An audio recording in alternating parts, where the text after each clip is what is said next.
Good. So I'm going to talk about efficient co-training of linear separators under weak dependence. This is joint work with Yishai Mansour.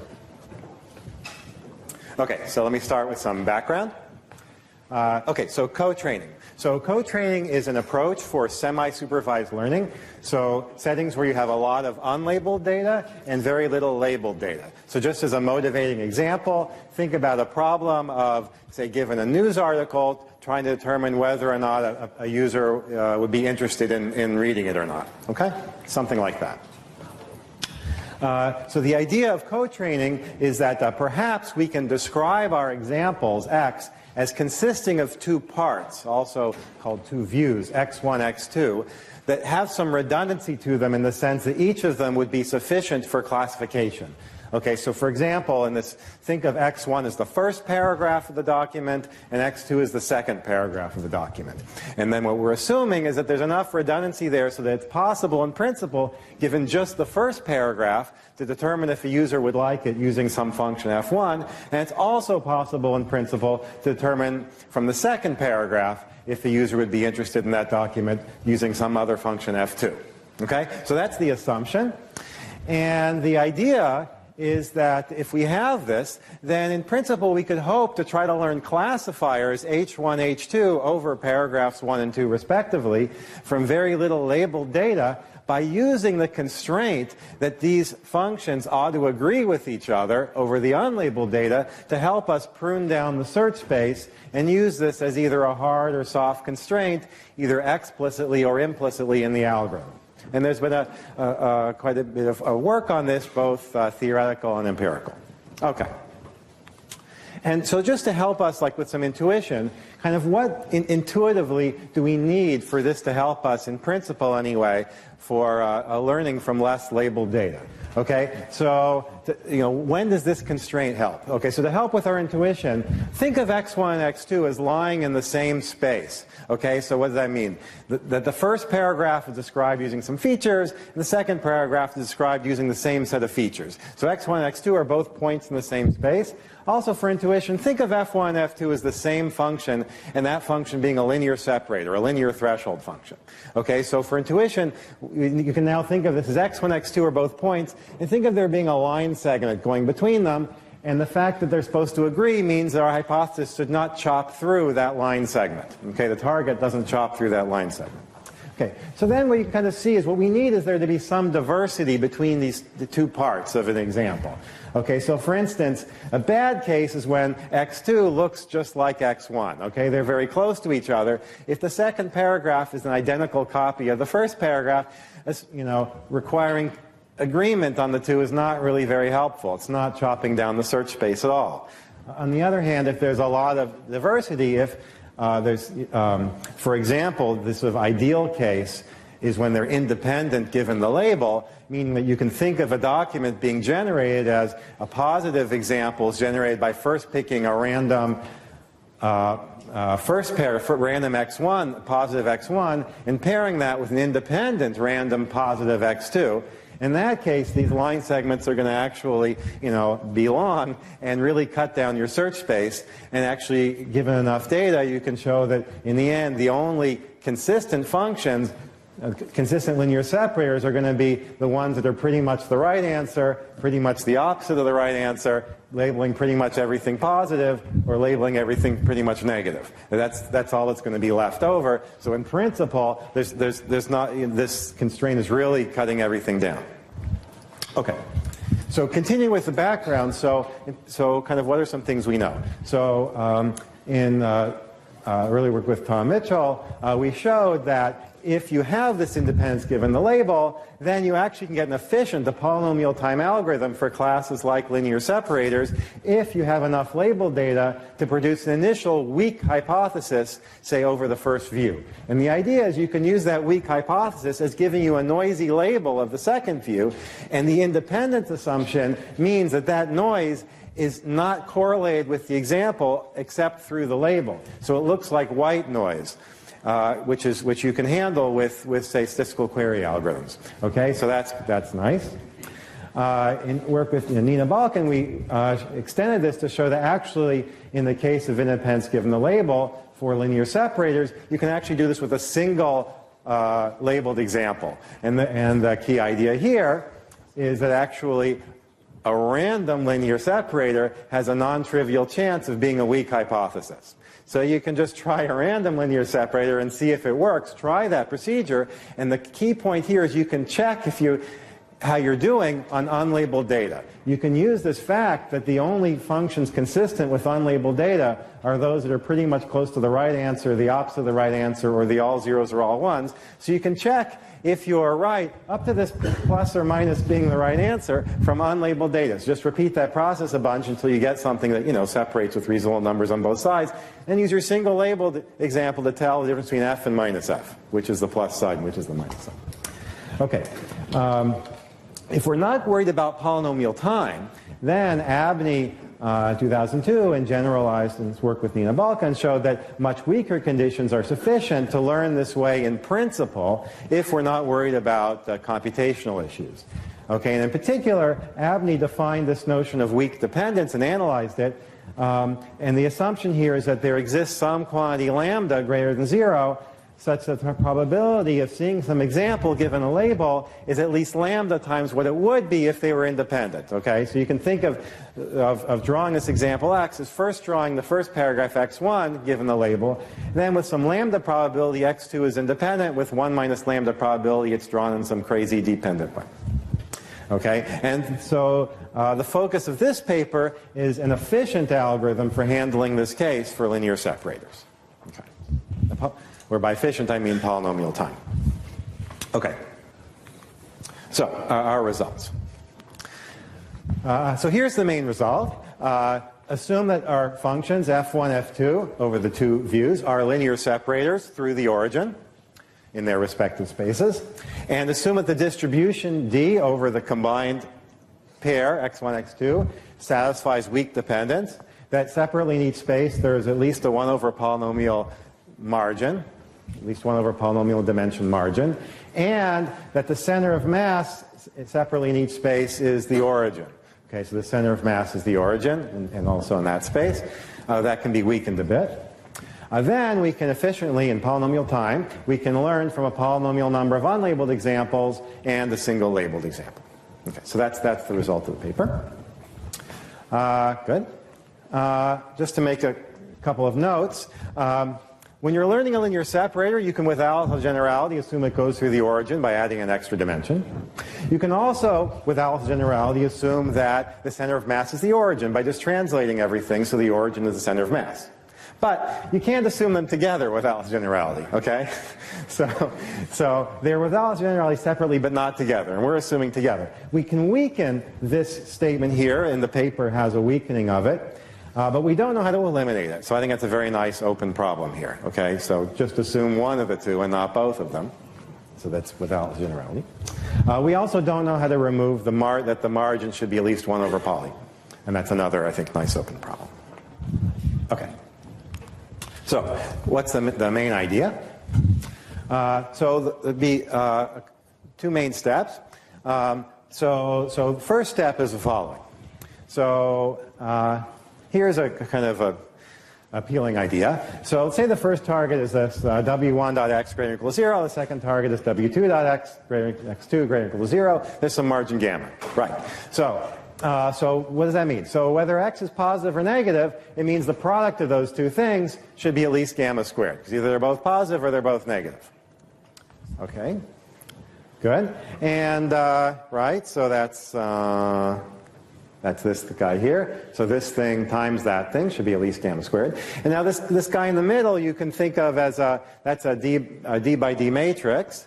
So let's do a relaxation. Let's just solve for a d by d matrix M such that for all our training examples x1, x2, x1 transpose times this matrix times x2 is at least gamma squared. Take a bunch of data, and do that. Okay, and that our Frobenius norm is at most 1. Okay? So let's relax the problem and do that. Okay, so good, let's do that. But now the question is, okay, fine, we can do that, but how could we use this to help with classification? All right, so there's good news and bad news. let's start with the good news. The good news is, first, from a sample complexity perspective, this is just a linear separator problem in a d-squared dimensional space. This is really a dot product of M with a d by d, object determined by x1, x2, but so that matrix and that matrix. Right, this is a linear separator in a d-squared dimensional space. VC dimension bounds tell us, take enough data, high probability, this thing will still be true over new data points. Great, so sample complexity is not a problem. This also implies that given two different, so that's for a single example, but it also implies given two different random examples, x, x prime, of the same label, with high probability take the first part of x and hit it with the second part of x prime, you will also get at least gamma squared. And that's one of two places in the argument. This is the first of two places in the argument that we're going to use weak dependence. Okay, so why is this true?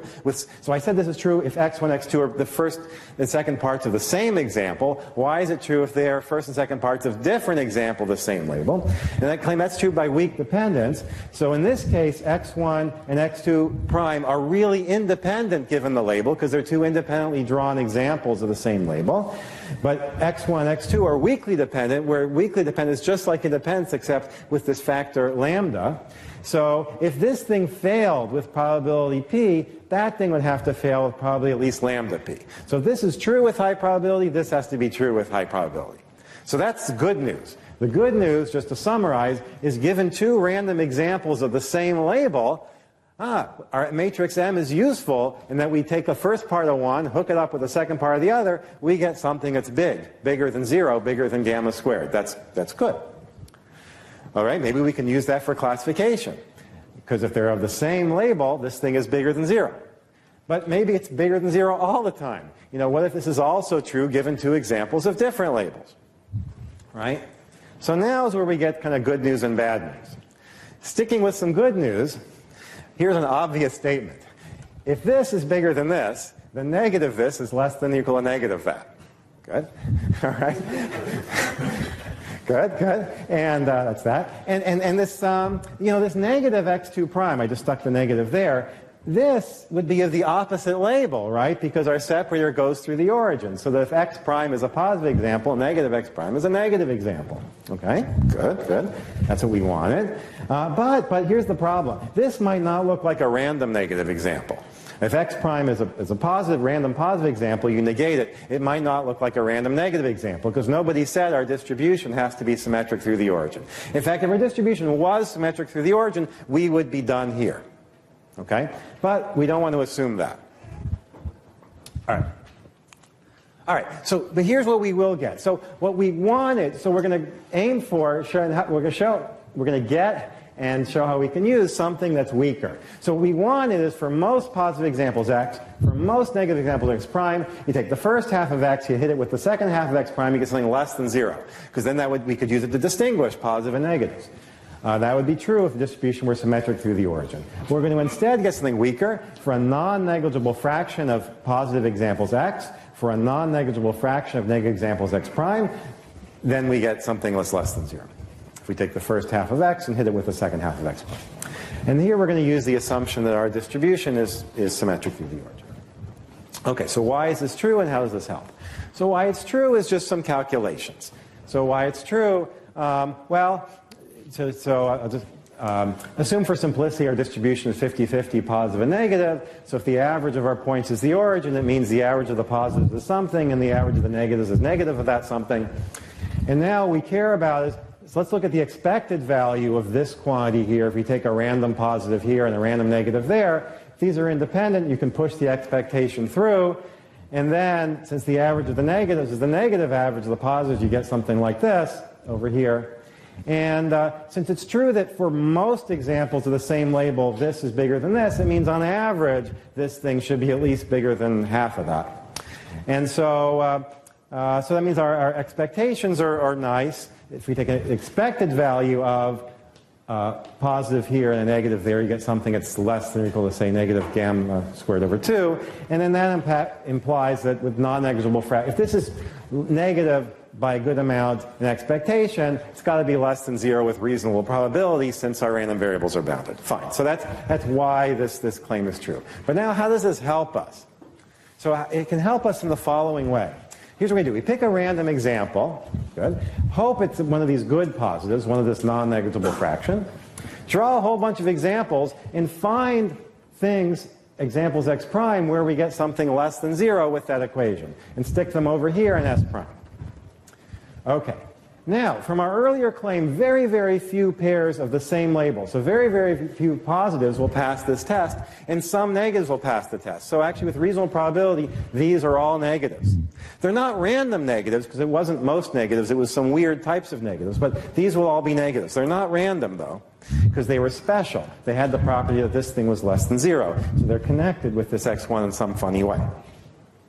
However, these guys aren't random, but their pairs, their x1 primes, are at least somewhat random. They're weakly dependent. And so these guys are biased, but by weak dependence is our second use of that. The x1 primes look like a bunch of random negatives plus some other guys. So we can get a big set of random examples, negative examples, plus some other guys. Repeat the whole other thing, flipping negative and positive, get a bunch of random positives plus other positives, and then find a linear separator for them, do the same thing over the other view, and then finally check to see if things were consistent. Okay, and so that in the end ends up being what the algorithm looks like. It's not very efficient, but it's polynomial time. Okay, so we have to repeat this process some polynomial number of steps until we get lucky, made a good guess, and kind of get our data, and then we can check it from unlabeled data. That's the key point. Okay. So overall, we have a polynomial number of runs. We check each one using unlabeled data. In the end, we just need a single labeled example to distinguish F from its from F complement, and then we end up with this theorem. Good. So now let me just open problems. So we used the fact that the target separator goes through the origin in order because we had this in order to go to get this, some probability things. So can we get rid of that? There's some relaxations in the paper, but we don't know how. It'd be great to be able to remove it completely. Can you remove the assumption of a 1 over polynomial margin? That's also used in the analysis. And weak dependence is one condition that is sufficient for learning if you don't care about computational issues, but can you potentially get by with even less? Okay, so that's it.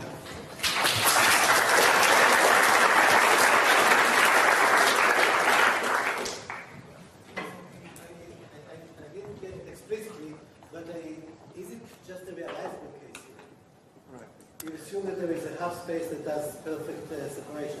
Right. So remember, we're trying to learn from unlabeled data. So if you can't do it efficiently from labeled data, there's no hope. So we were certainly in a case, the realizable case, where if all of our data was labeled, we would know how to solve the problem. But now we have unlabeled data, and so there the issue is yeah.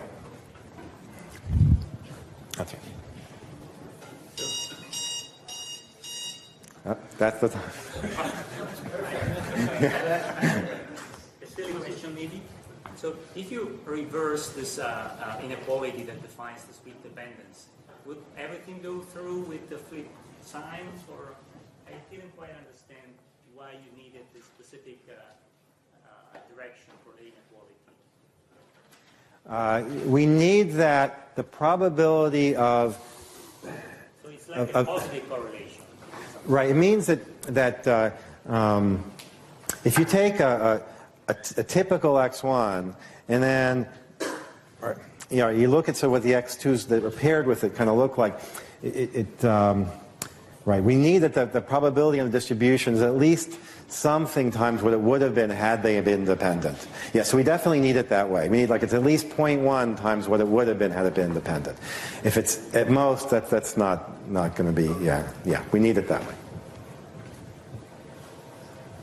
So in the picture that you showed, the symmetry looks very constraining in 2 dimensions, but I don't have any intuition for how that scales up to higher dimensions. Is it also very constraining, or is it? I mean that the points have center of mass around the origin. You mean? No, the pairs. Like you have in the start of the talk, you mentioned that you showed this 2D picture, exactly that picture. I think you said, well, if you have these line segments that you can't cross, then basically there's very little left. But how does that scale up? Yeah, actually, so in high dimensions, it's true that, so if you didn't worry about computational issues, it's known that you could just take a lot of data, and the only functions that are consistent, if you say, I would find me a separator such that A, it's got a non-trivial number of points on both sides, and B, it doesn't cut through any of the line segments, that will force you into either something that's very close to the target, very close to the opposite of the target, because it's the same, or, so that's no. So kind of information theoretically, these conditions are enough to make the problem easy, but then there's the issue of computationally, how do you do that? Right, exactly. So that's true in high dimensions. Wait, and the issue is that if the computational problem, you need to assume that it passes through the origin and looks to do it efficiently? That's right. So those things are all for the computational aspect. I see. Exactly. Yeah.